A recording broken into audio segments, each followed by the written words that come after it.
Aquilo que não me mata, me fortalece. Esta frase, tão repetida nos dias de hoje, veio da mente de um dos filósofos mais incompreendidos da história, Friedrich Nietzsche. Mas o que ele realmente quis dizer com isso? Será que Nietzsche estava apenas nos oferecendo um slogan motivacional vazio, ou existe algo muito mais profundo por trás dessas palavras? A verdade é que Nietzsche não estava falando sobre simples resiliência ou pensamento positivo.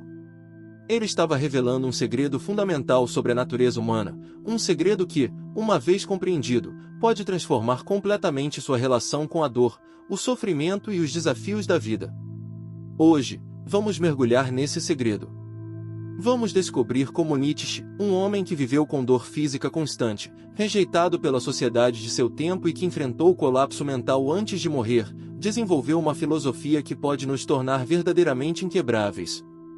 Este não é mais um vídeo de autoajuda com frases bonitas. É um convite para repensar sua vulnerabilidade e descobrir uma força dentro de você que talvez nunca soubesse que existia. Uma força que, segundo Nietzsche, está disponível para todos nós, mas que poucos têm a coragem de acessar.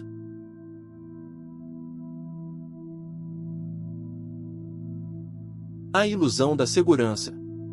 Nietzsche começou sua jornada filosófica questionando algo que a maioria de nós busca desesperadamente: segurança.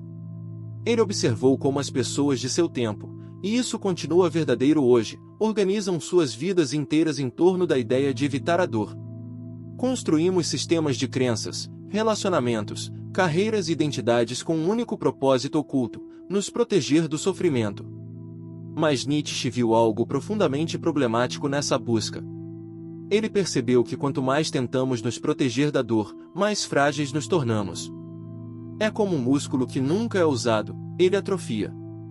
Nossa capacidade de lidar com o desconforto diminui cada vez mais. Olhe ao seu redor. Vivemos em uma sociedade obcecada por conforto. Queremos relacionamentos sem conflitos, trabalhos sem estresse, vidas sem desafios. E quando o inevitável acontece, quando a dor chega, como sempre chega, nos quebramos. Nos sentimos injustiçados. Por que isso está acontecendo comigo? Perguntamos, como se a vida devesse ser uma experiência indolor. Nietzsche chamava isso de um moral do escravo, não no sentido literal de escravidão, mas como uma mentalidade que valoriza acima de tudo a segurança, o conforto e a ausência de sofrimento. É uma moralidade nascida do medo, não da força. O primeiro passo para se tornar inquebrável, segundo Nietzsche, é reconhecer essa ilusão de segurança pelo que ela realmente é, um mito que nos enfraquece. Nenhuma quantidade de planejamento, nenhum sistema de crenças, nenhuma rede de segurança pode realmente nos proteger dos altos e baixos fundamentais da vida humana. Você perdeu um emprego recentemente?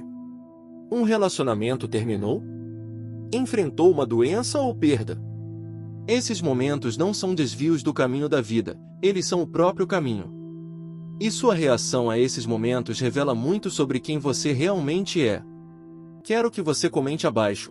Qual foi o momento mais desafiador da sua vida que, olhando para trás agora, você percebe que foi essencial para seu crescimento?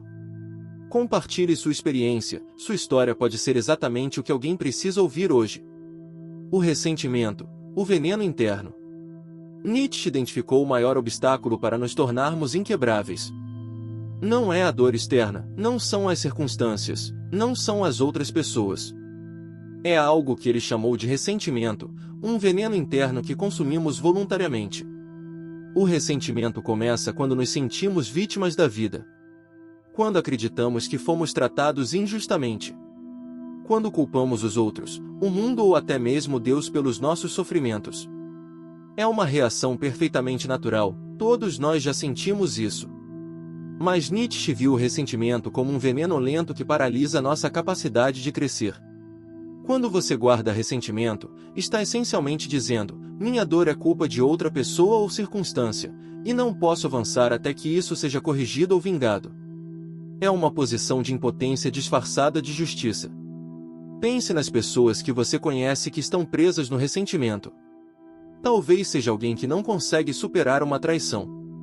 Ou alguém que fala constantemente sobre como foi maltratado no passado. Ou talvez seja você mesmo, relembrando repetidamente um momento em que foi injustiçado. O ressentimento parece justificado, afinal, você realmente foi ferido. Mas Nietzsche nos desafia a ver que o ressentimento não é um ato de justiça, mas de autopunição. Enquanto você se agarra ao ressentimento, a pessoa ou situação que o feriu continua tendo poder sobre você. E aqui está a verdade brutal: o mundo não deve nada a você. Não há garantia de justiça. Não há garantia de que as coisas serão justas. Aqueles que esperam que o mundo os trate bem porque eles são bons estão condenados à amargura.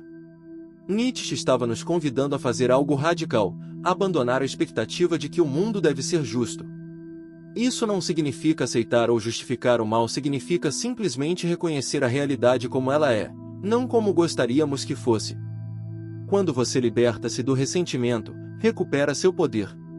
Você deixa de ser definido pela dor que sofreu. Você se torna capaz de usar essa experiência como combustível para seu crescimento, em vez de um peso que o arrasta para baixo. O amor fati, amando o seu destino. Em vez do ressentimento, Nietzsche propôs uma alternativa revolucionária. Ele chamou de amor fati, o amor ao destino. Não se trata apenas de aceitar passivamente o que acontece, mas de abraçar ativamente cada aspecto da vida, incluindo o sofrimento. Minha fórmula para a grandeza humana é amor fati, não querer nada diferente, nem para frente, nem para trás, nem por toda a eternidade. Não apenas suportar o necessário, mas amá-lo. Essas palavras podem parecer quase loucas à primeira vista. Amar até mesmo as partes dolorosas da vida? Amar as perdas, as decepções, as traições? Como isso é possível? Para entender, precisamos reconhecer que Nietzsche não estava propondo uma forma ingênua de positividade tóxica. Ele não estava dizendo tudo acontece por uma razão ou é tudo parte do plano divino.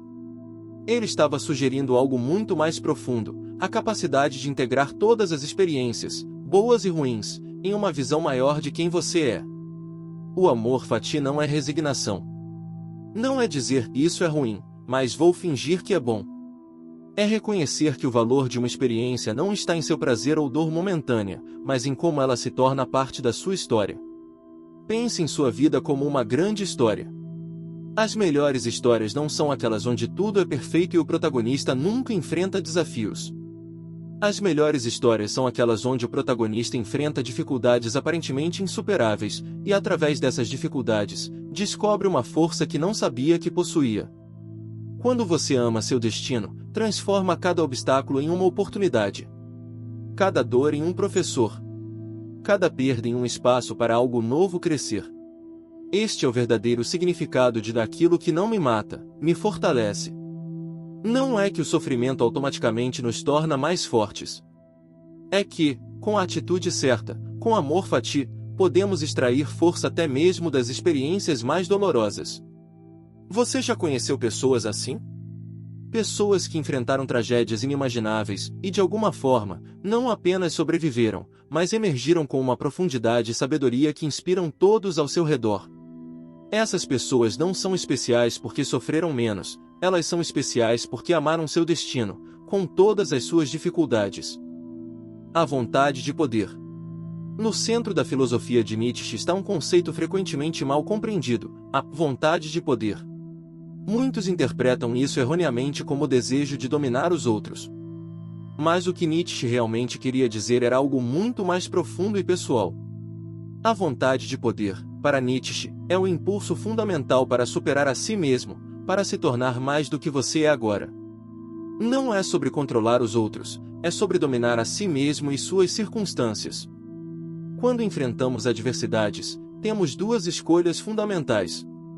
Podemos nos ver como vítimas impotentes das circunstâncias, ou podemos exercer nossa vontade de poder, nossa capacidade de criar significado e crescer através do desafio.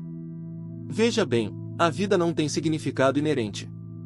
Os eventos que acontecem com você, bons ou ruins, não vêm com um significado pré-determinado. Você é quem atribui significado a eles. Esta é a expressão máxima da vontade de poder, a capacidade de olhar para uma situação aparentemente sem sentido ou dolorosa e dizer: eu escolho o que isso significa para mim. Eu escolho como isso me transformará. Nietzsche acreditava que os seres humanos mais fortes são aqueles que criam significado em vez de procurá-lo. Eles não perguntam por que isso aconteceu comigo, mas sim o que posso fazer com isso agora. Esta é uma responsabilidade assustadora. É muito mais fácil ver-se como uma vítima do destino ou do comportamento dos outros. É confortável acreditar que o significado vem de fora, de Deus, da sociedade, da família. Mas Nietzsche nos desafia a aceitar o poder e a responsabilidade de criar nosso próprio significado. Quando você abraça essa responsabilidade, torna-se verdadeiramente inquebrável. Não porque evita a dor, mas porque sabe que pode integrar qualquer experiência em seu crescimento contínuo. Você se torna o autor da sua vida, não apenas um personagem reagindo a eventos externos. Reflita sobre um desafio atual em sua vida. Como você poderia exercer sua vontade de poder para dar um novo significado a essa situação? Compartilhe nos comentários como você está transformando um obstáculo em uma oportunidade de crescimento. Vamos aprender uns com os outros. O super-homem, além da moralidade convencional. Talvez o conceito mais controverso de Nietzsche seja o do Übermensch, muitas vezes traduzido como super-homem ou além do homem. Este não é um ser superior no sentido físico ou de poder sobre os outros, mas alguém que transcendeu as limitações da moralidade convencional e dos sistemas de crença que mantêm a maioria das pessoas presas. O super-homem de Nietzsche não é definido por força bruta, riqueza ou status social. Ele é definido por sua capacidade de viver autenticamente, criar seus próprios valores e abraçar a vida em sua totalidade, incluindo seu sofrimento. A maioria de nós vive segundo valores que simplesmente herdamos, da religião, da cultura, da família. Raramente questionamos realmente esses valores ou consideramos se eles realmente servem ao nosso crescimento. O super-homem tem a coragem de questionar tudo e construir um sistema de valores que verdadeiramente reflete quem ele é e quem deseja se tornar. Isso não significa rejeitar toda a moralidade ou viver de forma egoísta. Significa assumir a tarefa árdua de determinar seus próprios valores em vez de aceitá-los passivamente de autoridades externas. E aqui está o ponto crucial: quando você define seus próprios valores, torna-se muito mais difícil para os outros te derrubar. Quando sua noção de certo e errado, de sucesso e fracasso, vem de dentro, não da aprovação dos outros, não das normas sociais, não das expectativas externas, você se torna verdadeiramente inquebrável. As pessoas inquebráveis não são aquelas que nunca sofrem. São aquelas que sofrem, mas mantêm sua integridade porque sabem quem são e o que valorizam. Elas não precisam da validação constante dos outros porque encontraram sua própria fonte de significado. Pense nas pessoas que você mais admira. Não são aquelas que simplesmente tiveram vidas fáceis. São aquelas que mantiveram sua dignidade e propósito mesmo nas circunstâncias mais difíceis. Que continuaram fiéis aos seus valores quando teria sido mais fácil ceder. Essas pessoas são exemplos do que Nietzsche chamava de super-homem. Elas não são sobre-humanas no sentido literal, elas são profundamente humanas, mas vivendo de acordo com sua própria verdade interior em vez de simplesmente seguir o rebanho. Para se tornar inquebrável, você precisa descobrir seus valores fundamentais. O que realmente importa para você, independentemente do que os outros pensam? O que você defenderia mesmo se todos à sua volta discordassem? Quais princípios você não comprometeria, mesmo sob pressão extrema? Quando você tem clareza sobre essas questões, ganha uma força interior que nenhuma circunstância externa pode realmente ameaçar. O eterno retorno, vivendo cada momento plenamente. Nietzsche propôs um experimento mental poderoso chamado eterno retorno. Ele nos pede para imaginar que cada momento de nossa vida se repetirá infinitamente, exatamente da mesma maneira, com cada detalhe idêntico, para toda a eternidade. A pergunta que ele faz é profunda: como você viveria se soubesse que cada ação, cada escolha, cada momento de sua vida voltaria repetidamente para sempre? Você ficaria horrorizado com essa ideia ou a abraçaria com alegria? Este pensamento pode parecer perturbador à primeira vista. Afinal, todos nós temos momentos que preferiríamos esquecer, decisões que gostaríamos de mudar, sofrimentos que não desejamos reviver. Mas o propósito desse experimento mental não é nos atormentar. É nos despertar para a importância de cada momento. É nos fazer perguntar: estou vivendo de uma maneira que eu aceitaria repetir eternamente? Quando você encara cada momento como se fosse eterno, algo muda. Você passa a viver com mais intenção, mais presença, mais autenticidade. Você se torna menos disposto a desperdiçar tempo em ressentimento, em relacionamentos vazios, em trabalhos sem significado. Esta é outra dimensão do que significa ser inquebrável. Não é apenas sobre resistir ao sofrimento, mas sobre viver cada momento tão plenamente que você poderia aceitar seu retorno eterno. Pense nos momentos mais significativos de sua vida. Não são necessariamente os mais felizes ou livres de dor. São os momentos em que você estava totalmente presente, totalmente engajado, totalmente vivo, seja em alegria intensa ou em dor profunda. É por isso que Nietzsche não nos pede para evitar o sofrimento, mas para vivê-lo plenamente quando ele chega. Para extrair dele todo o seu potencial de crescimento e transformação. Para integrá-lo completamente em quem somos.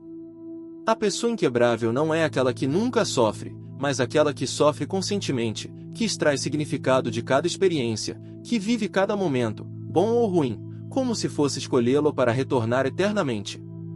Esta é talvez a lição mais difícil de Nietzsche, mas também a mais libertadora. Quando você para de lutar contra as realidades fundamentais da vida, incluindo o sofrimento, e começa a abraçá-las como parte de uma existência plena, você descobre uma liberdade que poucos conhecem. Conclusão: tornar-se inquebrável não acontece da noite para o dia. Não é um destino, mas uma jornada, uma prática contínua de autossuperação. Você nunca chega lá completamente, porque sempre há outro nível de força e sabedoria para desenvolver. A boa notícia é que você pode começar exatamente onde está. Não importa o quanto você tenha sofrido no passado. Não importa quantas vezes você tenha se sentido quebrado. Cada momento oferece uma nova oportunidade para praticar os princípios que exploramos hoje. Nietzsche acreditava profundamente no potencial humano. Ele viu que somos capazes de uma força e resiliência extraordinárias, não apesar do sofrimento, mas através dele. Esta é a alquimia do espírito humano, a capacidade de transformar a dor em sabedoria, os desafios em crescimento, o sofrimento em força. Quando você compreende isso, quando você realmente internaliza que não precisa temer a dor, que pode usar cada experiência como um degrau para se tornar mais do que agora, algo profundo muda. Você para de se esconder. Para de jogar pequeno. Para de limitar sua vida na tentativa de evitar o sofrimento. Em vez disso, você começa a viver com uma coragem que poucos conhecem. A coragem de ser totalmente humano, com toda a alegria e toda a dor que isso implica. A coragem de criar seu próprio significado em um universo que não oferece respostas fáceis. A coragem de amar seu destino, não importa o que ele traga. Esta é a promessa de Nietzsche, não uma vida sem sofrimento, mas uma vida tão rica em significado que o sofrimento se torna apenas mais um ingrediente na sua jornada de tornar-se quem você verdadeiramente é. Como ele escreveu, você deve ter caos dentro de você para dar à luz uma estrela dançante. Seu sofrimento, suas lutas, seus momentos de quebra, todos podem ser o caos a partir do qual sua própria estrela dançante nascerá. Obrigado por assistir. Se este vídeo tocou você de alguma forma, por favor, compartilhe-o com alguém que possa estar lutando agora. Às vezes, uma nova perspectiva é tudo de que precisamos para transformar nosso relacionamento com as dificuldades da vida. Até o próximo vídeo. Lembre-se, aquilo que não te mata, pode realmente te fortalecer, se você escolher que assim seja.